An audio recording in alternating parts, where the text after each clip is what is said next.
Hello नमस्कार, मैं हूं आशीष और मैं आपका वेलकम करता हूं कनेक्टिंग डॉट्स पे। ना जब मैं पढ़ाई कर रहा था तो मुझे ऐसा लगता था कि क्या ऐसा सच में पॉसिबल है, क्या ये सच में हो रहा है ऐसा। मतलब भारत का ऐसा एक इलाका है जहां पे पुलिस एंटर नहीं करती, जहां पे लोग आजाद हैं, भारत के बीचों बीच, भारत के जंगलों में, और वहां पे बस्तर में एक एक चीज बताऊंगा, एक एक चीज बताऊंगा। एक इकोसिस्टम मॉडल में ये ऑपरेट करते हैं। इस इकोसिस्टम पे बैक टू बैक अटैक हुआ है भारत सरकार से, और मैं कहूंगा, मैं पर्टिकुलरली इस बात में बहुत ज्यादा खुश हूं कि ये इकोसिस्टम पे बहुत ऑनेस्टली एक्शन हो रहा है, क्योंकि ये इकोसिस्टम बहुत डेंजरस था। जब आपको बताऊंगा, क्योंकि हम इतने सारे वॉर्स देखते हैं left right and centre, but Bharat के अंदर एक वॉर थोपा जा रहा था। चीजों को थोड़ा कनेक्ट करते हैं, आदत हमारी पुरानी। Now did Oxfam India and some NGOs act on behalf of foreign powers, CBI. चलिए मान लेते हैं ये भी सीबीआई वीबीआई सब सब गलत ही काम कर रहे हैं, सब केस्ड पैरेट है। बट एक चीज, एक पैटर्न आपको नोटिस करना पड़ेगा। पैटर्न ये है कि एनजीओ टारगेट नंबर 1 होता है। एनजीओ से ऐसी क्या परेशानी है? एनजीओ से मैं आपको 3-4 तो पॉइंट बता देता हूं सीधा सीधा। एनजीओ यूज किए जाते हैं, मतलब it's a very smart tool, ठीक है। एनजीओ को मैं कहीं पे भी किसी भी कंट्री में डालूंगा और वहां पे पैसे साइफन ऑफ करके, पैसे वहां पहुंचा के, लेयरिंग करके, लेयरिंग में आपको सिंपल तरीके से बताऊं, एक कंपनी का एक सब्सिडरी, उस कंपनी का एक और सब्सिडरी, धीरे धीरे आप खो जाएंगे। और फिर मैं ट्रांजैक्शन कैसे करूंगा? मैं नई दिल्ली से पैसा भेजूंगा मॉरिशस, मॉरिशस से केमन, केमन से फिर एक कंपनी, वो कंपनी इन्वेस्ट करेगी एक एनजीओ में, और वो एनजीओ एक छोटे एनजीओ को पैसा देगा, जिसमें मैं 6 नक्सली को रिक्रूट करूंगा। तो ये मॉडल से सारा काम चलता है। तो this is how NGO operate. तो एनजीओ कभी भी आपको किसी भी दुनिया में आज तक कहीं पे भी प्रोटेस्ट मूवमेंट हुए हैं, कहीं पे भी तख्ता पलट हुआ है, कहीं पे भी मास प्रोटेस्ट में इन्फिल्ट्रेट करके मोहम्मद यूनुस को लाया गया है, तो वहां पे एनजीओ और सोशल मीडिया का एक टोटल कंबाइंड सोशल इंजीनियरिंग का मॉडल होता है। और अगर आपको इसके बारे में ज्यादा जानना है तो आप सिर्फ अरब स्प्रिंग के बारे में एक बार देख लीजिए। It was the biggest experiment of social media. और एनजीओ तो भारत में तो मजाक बना रखा था, मैं मजाक नहीं कर रहा आपको। जब मैंने सिविल सर्विस की प्रिपरेशन शुरू की थी तो मैं पढ़ता था, मैंने कहा मैं हर दिन अखबार में सेम न्यूज़ पढ़ता था, सेम न्यूज़। मैंने कहा भारत सरकार कुछ करती क्यों नहीं है, भारत सरकार कुछ करनी है। और यहाँ पे मैं कॉन्ग्रेचुलेट करना चाहूँगा, मतलब last 10 years that they have been very brutal on particularly Naxal. Now 36 Maoist killed in an encounter along Dantewada. आपको पता नहीं होगा, बहुत सारे बच्चों को पता नहीं होता। मैंने एक अपने फ्रेंड को बताया, राजस्थान का मेरा वो दोस्त, मैंने उसको ये कहानी जब बताई थी पहली बार कॉलेज में कि भाई ऐसी भी कोई जगह है, तो वो विश्वास करने, मतलब वो बोल रहा था मेरे स्टेट में तो ऐसा कुछ भी नहीं है, मेरा स्टेट बहुत अच्छा है। मैंने कहा हाँ, वो आपका स्टेट तो बहुत अच्छा है, बट छत्तीसगढ़ में ऐसा कुछ होता है, और छत्तीसगढ़ के ऐसे नोटोरियस एरियाज हैं जहां पे आप जा नहीं सकते, you can not set foot. अगर गवर्नमेंट कोई इंफ्रास्ट्रक्चर बना दे, मतलब आपको पता है कोई कॉन्ट्रैक्टर जो है ना, कोई कॉन्ट्रैक्टर वहां पे कंस्ट्रक्शन नहीं करना चाहता। ये रियलिटीज हैं कुछ पार्ट्स ऑफ इंडिया में। आज मैं आपको बताना चाहता हूं कि आज तक कुछ पार्ट्स ऑफ इंडिया ने, भारत सरकार ने, स्टेट गवर्नमेंट ने अलाउ कर रखा है कि लोग गन लेके घूमते हैं। अलाउ कर रखा है कि हाँ हाँ, आप रेबल्स थे, आप बहुत बड़े आदमी थे, ठीक है, हाथ में गन लेके घूमो। और आप यही यूपी में एक कट्टा लेके घूमो, पुलिस पकड़ के ले जाएगी। ये काम आप मेनलैंड इंडिया में नहीं कर सकते, बट कुछ एरियाज ऑफ इंडिया वहां पे आप देखेंगे बड़े आराम से आर्म्ड रिबल्स हैं। कुछ एरिया वो एकदम पैरेलल टैक्सेशन ले रहे हैं। सोचिए यहां से एक गाड़ी निकले और यहां पे एक टैक्स कलेक्टर खड़ा हो, पैरेलल टैक्सेशन, पैरेलल आर्मीज क्रिएट कर रखी है, पैरेलल पुलिस फोर्स कर रखी है, पैरेलल एडमिनिस्ट्रेशन। और सबसे इंपॉर्टेंट चीज तो ये कि पैरेलल एडमिनिस्ट्रेशन तो इन्होंने बनाया है, बट भारत सरकार की, स्टेट गवर्नमेंट की कोई एडमिनिस्ट्रेशन को धक्का मार के, जो भी था उसको तोड़ मोड़ के, उसमें बम ब्लास्ट करके, आईडी लगा के, सब कुछ, मतलब एक तरीके से बोल दिया गेट आउट। तो आप ये इकोसिस्टम पूरा चल रहा था कि पैरेलली किसी के पास गन रनिंग हो रही है। और ये सारी कहानी मेनलैंड इंडिया की है। तो मैं आपको क्या कह रहा था, यहाँ में बहुत सारे ऐसे रेबल ग्रुप्स हैं भारत के नॉर्थ ईस्ट में, जहां पे आप देखेंगे कि गन आज भी है, और ऊपर से गन लूट लेते हैं आर्मरीज से। और भारत सरकार ने आज तक डिसआर्मिंग नहीं की। ये मुझे लगता है भारत के लिए बड़ा थ्रेट है। आप गन कल्चर नहीं रख सकते अमेरिका वाला भारत में, और अगर रख सकते हो तो फिर सारे स्टेट में आपको, फेडरल स्ट्रक्चर में आपको मेंटेन करना चाहिए। ऐसा नहीं कि आपने रेबल को सरेंडर कराया और हाथ में गन छोड़ दी। This kind of is unfortunate, but ऐसा अलाउ किया हुआ है। उसी तरीके से मैं आपको ये कह रहा हूं कि छत्तीसगढ़ के ऐसे एरियाज थे जहां पे स्टेट सेंटर किसी का कोई प्रभुत्व ही नहीं था, एंट्री अलाउड नहीं थी। वो बाद में आज जाके एक्शन हो रहा है कि इसरो इधर से मॉनिटर कर रहा है, एनटीआरओ मॉनिटर कर रहा है, raw, IB, defence intelligence, military intelligence सब खुश रही है चारों तरफ से। और मतलब आप ऐसा सोचिए, ये महाराष्ट्र है ना, ये महाराष्ट्र को ऐड करिए, इधर से तेलंगाना लाइए, इधर से आंध्र प्रदेश लाइए, इधर से उड़ीसा लाइए और इधर से छत्तीसगढ़ लाइए, और मैं एक सर्कल बना देता हूं। और ये सर्कल को मान लीजिए आप आजाद, सोचिए आप भारत के बीचों बीच, और मैं कहूंगा पूरे देश का हेडक्वार्टर। ये इसके नाम बहुत अलग अलग हैं, कोई इसको माओइस्ट बोल देगा, कोई नक्सल बोल देगा, और भारत सरकार इसको ऑफिशियल लैंग्वेज में लेफ्ट विंग एक्सट्रीमिज्म, मतलब तुम्हारे में लेफ्ट की आइडियोलॉजी है, तुम लेफ्टी हो और तुम एक्सट्रीमिस्ट भी हो, तो लेफ्ट ओरिएंटेड एक्सट्रीमिस्ट, CPI-ML।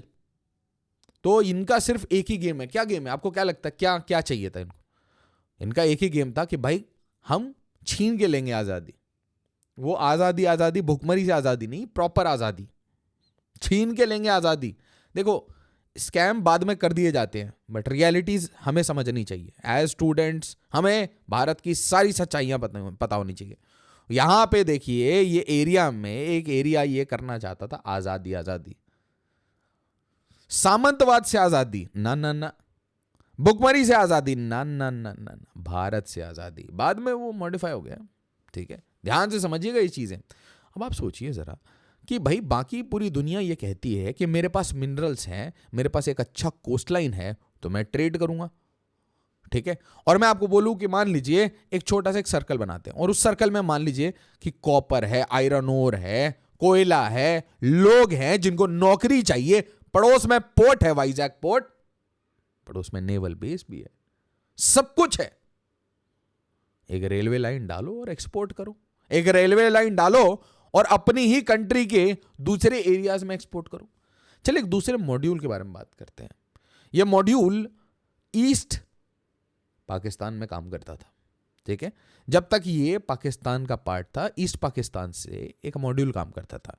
उस मॉड्यूल का सिर्फ एक काम था कि जितने ज्यादा बांग्लादेशियों को भारत में भेजो, ठीक है, उनके फेक डॉक्यूमेंट बनवा के उनको भेजो, स्लीपर सेल कल्टीवेट करके छोड़ दो, ऐसे बेल्ट्स बना दो, ऐसे एरियाज बना दो कि वहां पे हमारे सारे इलीगल काम हो सके। तो लोग धीरे धीरे वेस्ट बंगाल गए, झारखंड तक पहुंचे। और झारखंड में दोस्तों मैं आपको बताता हूं कि एंट्री, आपको ये पता होना चाहिए कि ये सारी कहानी नक्सलबारी से शुरू हुई है, बट ये पूरा जो नक्सल मूवमेंट है, इस नक्सल मूवमेंट का गढ़ बन गया था झारखंड छत्तीसगढ़, झारखंड और छत्तीसगढ़। एक साइड से ये एरिया में टैप कर दिया पड़ोसी ने, ठीक है। दूसरे साइड से मैंने आपको बोला भारत की इंसर्जेंसी पे प्रेशर, और तीसरा ऊपर से चाइना तो हमेशा इस जगह पे। तो भारत हर जगह से एक प्रेशर में आता है, और इसीलिए बांग्लादेश सरकार हमारे लिए इंपॉर्टेंट है। और अगर बांग्लादेश सरकार हमारे साथ नहीं कोऑपरेट करती है over the period of time, तो बस कुछ नहीं, एक straight line, this straight line, a lot of problems, जो आज त्रिपुरा के साथ हो रहा है, मिजोरम के साथ हो रहा है, Meghalaya, Assam, chicken neck corridor, West Bengal, Jharkhand, हर जगह से सिस्टमैटिक गेम्स चल रहे हैं। ये सिस्टमैटिक गेम्स में एक साइड में आपने नॉर्थ ईस्ट में इंसर्जेंसी फैला रखी है, और एक साइड में आपने लॉजिस्टिकल सपोर्ट छत्तीसगढ़ तक कर रखा है। एक इंपॉर्टेंट सूचना, अगर आप सिविल सर्विस की प्रिपरेशन करते हैं तो आप आइए हमारे पटना सेंटर पे, बैचेस शुरू हो रहे हैं। उसी तरीके से सिविल लाइंस प्रयागराज उत्तर प्रदेश में इंग्लिश बैचेस हैं ये। उसी टाइम पे अगर आप दिल्ली में हैं तो आपके पास दो ऑप्शन है, इंग्लिश में पढ़ना है तो करोल बाग आइए, हिंदी में पढ़ना है तो मुखर्जी नगर आ जाइए। ये सिंपल सी कहानी है, but best possible faculties, prelims, mains, interview, सारी किताबें मिलेंगी, टेस्ट सीरीज मिलेगा, एवरीथिंग इंक्लूडेड इन दिस। अब मैं आपको कॉलेज में था, तो कॉलेज में मैंने एक प्रेजेंटेशन दिखाई थी, और ये प्रेजेंटेशन मैंने अपने लॉ के जो मेरे सारे कोलीग्स थे उनको दिखा दी थी।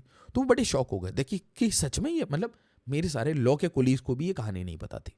इसलिए मैं चाहता हूं कि आप इसको लाइक करें, शेयर करें, ताकि ये कहानियां पता चले। नाउ अगर हम सिर्फ भारत के मैप को देखते हैं और हम मिनरल्स को देखते हैं, मिनरल्स किसी भी देश में अगर ऑयल होता है, गैस होता है, मिनरल्स होता है, उसके ऊपर बड़ा ध्यान होता है, उस सरकार का ध्यान होता है, नेशनल गवर्नमेंट का। क्यों? क्योंकि नेशनल रिसोर्स हो जाता है, ठीक है, बहुत ध्यान रहता है।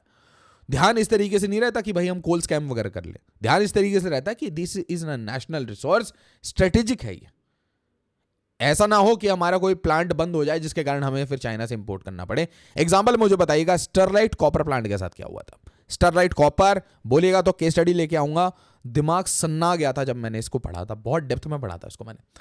तो ये पूरा जो कोल का इलाका है, कोल के इलाके में फिर एक दूसरा मैप हम सुपर इंपोज करते हैं, फॉरेस्ट का इलाका, मतलब एक ऐसी जगह जहां पे फॉरेस्ट भी है, कोयला भी है, और वहां पे हमारे ट्राइबल भाई बंधु भी हैं, सिंपल है, नेटिव है, वहां के जंगल में रहते हैं, जंगल पे डिपेंडेंट है, मतलब फॉरेस्ट डिपेंडेंट कम्युनिटीज, उसकी बहुतायत है झारखंड में, मध्य प्रदेश में, छत्तीसगढ़ में।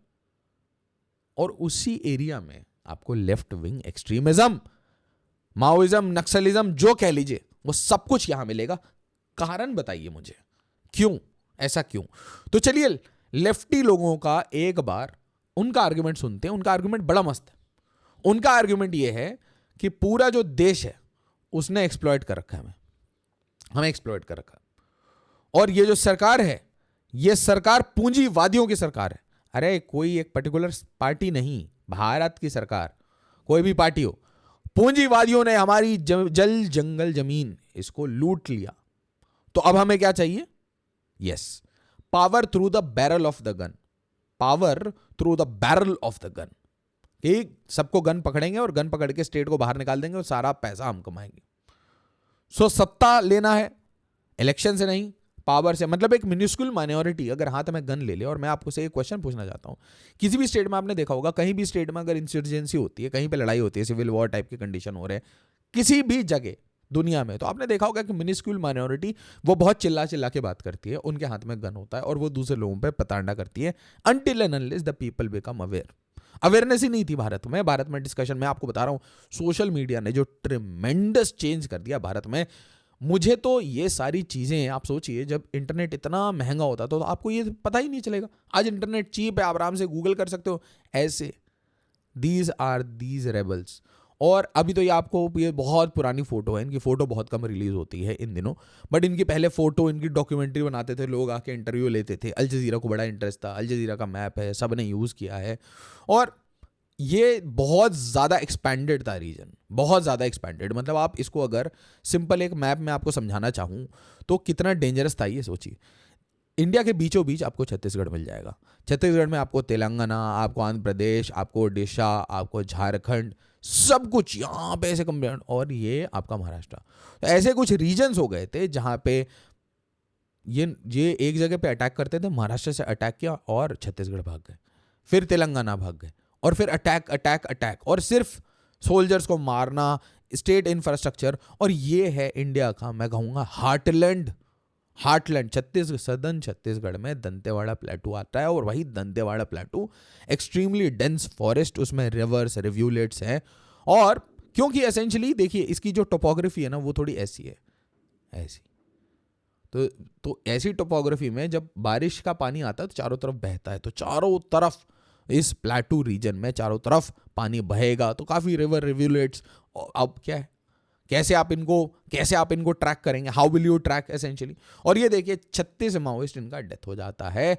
DRG and special task force ये एलिमिनेशन राउंड करती है। और आपको ये पता होना चाहिए कि भारत सरकार का, यूनियन होम मिनिस्टर का एक डायरेक्ट स्टेटमेंट है कि मैं नक्सलिज्म को तो खत्म करके मानूंगा, this I will do. But simultaneously मेरा आपसे क्वेश्चन होता है, ये सब क्यों होता रहता है? Why this happens? FCRA license, क्यों भारत सरकार ने बैक टू बैक इतनी ताबड़तोड़ कार्रवाइयां की है एनजीओ पे, एनजीओ फाइनेंसिंग पे? क्योंकि कुछ एक्टिविस्ट है, कुछ वकील है, कुछ इन्वायरमेंटलिस्ट है, कुछ ह्यूमन राइट्स एक्टिविस्ट है। ये सब फेस बदल बदल के, अलग अलग एनजीओ बना के, अलग अलग फ्रंट ऑर्गेनाइजेशन बना के, बाहर से चंदा इकट्ठा करके, उससे 90% चोरी करके, और बाकी इंडिया के मिनरल बेल्ट है, इंडिया का जहाँ से डिफेंस इंडस्ट्रियल प्रोडक्शन हो सकता है, जहाँ से इंडिया की इंडस्ट्रियल प्रोडक्शन डिपेंडेंट हो सकती है, वहाँ पे एक रेबल मूवमेंट ऐसा तैयार कर दो जिसको कि एक कंटिन्यूस सप्लाई चेन बांग्लादेश से बनता रहे, और बांग्लादेश इसके लिए एक हेडक्वार्टर हो सकता है। अंसरुल बांग्ला एबीटी को बाहर रिलीज करने से आप प्रमोट करेंगे भारत में टेररिज्म। ध्यान सुन लो, जशीमुद्दीन रहमानी के ऊपर मैंने बहुत सारी रील बनाई है, बांग्लादेश की कोई भी रील उठा के मेरी देख लो। Jashimuddin Rahmani, Ansarul Bangla directly associated with al Qaeda, Islamic state of India. ये पूरे इस रीजन में आईएस का जो भी मॉड्यूल है इंडिया में, उससे वो रिलेटेड है आदमी, ठीक है। तो ग्लोबल नेटवर्क है उस बंदे का, तो उसका एक काम तो वो करेगा कि भाई इंडिया में जहाँ जहाँ ये मुंबई टाइप के वो ये सारे अटेम्प्ट उनके चलेंगे, क्योंकि इधर से सब कुछ बंद है, ठीक है। आपने देखा, आपने कश्मीर बंद किया तो उन्होंने जम्मू घुस गए, ठीक है। तो ये एक अजीब सी प्रॉब्लमेटिक, मतलब ये एक ह्यूमन क्रिएटेड प्रॉब्लम है, दूसरे स्टेट को तोड़ने पोड़ने के लिए, परेशान करने के लिए, right. So it is a game of chess, pure chess, ठीक है। आपको ये समझना पड़ेगा, बस आप कुछ कर नहीं सकते, आपको समझना पड़ेगा, आपको उनके कंट्री में जाके करना पड़ेगा और अपनी कंट्री को शांत करना पड़ेगा। अब जो लोग सुधर सकते हैं सुधर जाओ, जो नहीं वो आपको न्यूट्रलाइज करना पड़ेगा। This is how it works, this is how it works. Her country में कोई इनसे नेगोशिएट करके शांत करके बिठा देता है, कोई इनको बोलता है आधे लोग हट जाओ, मैं बाकी लोगों को फोर्सेस देख लेंगे, राइट। और आपने रिसेंटली सुना होगा कि मिलिट्री, इंडियन मिलिट्री चाह रही है कि इस पूरे रीजन में अपना एक बड़ा सा ट्रेनिंग ग्राउंड, मतलब यही लेफ्ट विंग एक्सट्रीमिज्म के गढ़ में जाके इंडियन आर्मी अपनी ट्रेनिंग करेगी। तो आप जब देखेंगे कि सिख रेजिमेंट एंटर कर रही है, जाट रेजिमेंट एंटर कर रही है, एक एक करके बिहार रेजिमेंट एंटर कर रही है, फिर जा रही है, फिर थोड़े थोड़े दिन घूमने आ रहे हैं, जंगल वॉरफेयर स्कूल बन रखा है, तो आपका क्या होगा? वो रूह कांपेगी आपकी, क्योंकि अभी तो boots on the ground Indian military ने रखा नहीं कभी। अभी तो सीआरपीएफ के कोबरा बटालियन आपको हैंडल कर ले रहे हैं। बट आप सोचिए, नक्सल के तो दिन अब गिनती के हैं, बट इनके ecosystem, what about the ecosystem? Ecosystem remains intact. और फिर रिसेंट टाइम्स में जब मैंने अपना लास्ट मेंस लिखा था, तो उस टाइम में एक बड़ा इंपॉर्टेंट क्वेश्चन चल रहा था कि what do you understand by urban Naxalism? तो नक्सली मूवमेंट को तो आप क्रश कर दोगे, बट आज के डेट में ये अर्बन नक्सली, ये आपको यूट्यूब पे भी मिलेंगे। हाँ हाँ बिल्कुल, या आपको इतने प्यार से बताएंगे राइट्स आपके, ये वो, उनका बेस एक ही चीज़ होता है, छोटे यंग इंप्रेशनेबल माइंड्स को ब्रेन वॉश करके उस डायरेक्शन में मोड़ो कि भाई सब लोग बोलें कि माओ से तुंग के रास्ते पे चलेंगे, माओइस्ट बनेंगे, कम्युनिस्ट बनेंगे और स्टेट के अगेंस्ट लड़ेंगे। क्यों भाई? अगर अच्छा कुछ करना है, स्टेट के पार्ट बनो, इंप्रूव करके दिखा दो। एनार्की क्यों क्रिएट करनी है? किसी कंट्री में एनार्की क्यों क्रिएट करनी है? कौन सी ऐसी कंट्री ने एक ऑल्टरनेट बनाया, कौन से ऐसे रेबल मूवमेंट ने एक ऑल्टरनेट बनाया जिसने मतलब दुनिया में गजब मचा दिया, लोगों के पैसे बन गए? तो आज ये इकोसिस्टम, आज भी तो ये जो इकोसिस्टम है, इसके ऊपर ही कार्रवाई होती है। जब भी आप न्यूज़ में कभी भी सुनेंगे ना, और दिस इंटरनेशनल मीडिया परेशान हो के, इंटरनेशनल मीडिया बहुत इंडिया पे लिखती है कि भाई एफसीआरए का लाइसेंस कैंसिल हो गया है, एनजीओ पे एकदम ताबड़तोड़ कार्रवाइयाँ हो रही हैं, कभी इनके ऊपर ईडी का नोटिस आता है, कभी इनकम टैक्स का नोटिस आता है। इनके बारे में तो मैं ये कह रहा हूँ, इनका तो कोई पॉलिटिकल विक्टिमाइजेशन है ही नहीं, ये किसी पॉलिटिकल पार्टी के नहीं है, ये एंटी इंडिया लोग जो काम करते हैं, इनके ऊपर एक्शन भाजपा करेगी, कांग्रेस करेगी, कोई तीसरी पार्टी आएगी कोalition बना के, वो भी करेगी, अगर उनके पास मेजोरिटी, ब्रूट मेजोरिटी होगी। तो ब्रूट मेजोरिटी नहीं होगी तो ये एकदम डर के रहेंगे। रीजन समझ लो, ये इकोसिस्टम कभी भी रोड पे उतर के बहुत मैसिव प्रोटेस्ट करवा देता है, और वो मैसिव प्रोटेस्ट से मोहम्मद यूनुस जैसा प्रोडक्ट हो, मुबारक हो, यूनुस हुआ है, तो वो कोई भी नहीं चाहता। इसीलिए इनके ऊपर तभी आप कार्रवाई कर सकते हो जब आप स्ट्रांग हो, जब सरकार स्ट्रांग हो, वरना ये इंडिया के इंडस्ट्रियल प्रोडक्शन, इंडिया के मिनरल बेल्ट्स, इंडिया के फॉरेस्ट एरियाज, इंडिया के लोग, उनके ऊपर मल्टीपल मॉड्यूल्स चला चला के और फाइनली ऐसी जनताना सरकार जिसमें ये मैसिव डेवलपमेंट करके, ये ऐसे देखो ये हालत है, ये मैसिव डेवलपमेंट करके हाथ में गन पकड़ा के भाई हम लेंगे भुखमरी से आज़ादी। अब कहानी अगर समझ आई तो लाइक ज़रूर करिएगा। Thank you so much as always. जय हिंद, जय भारत।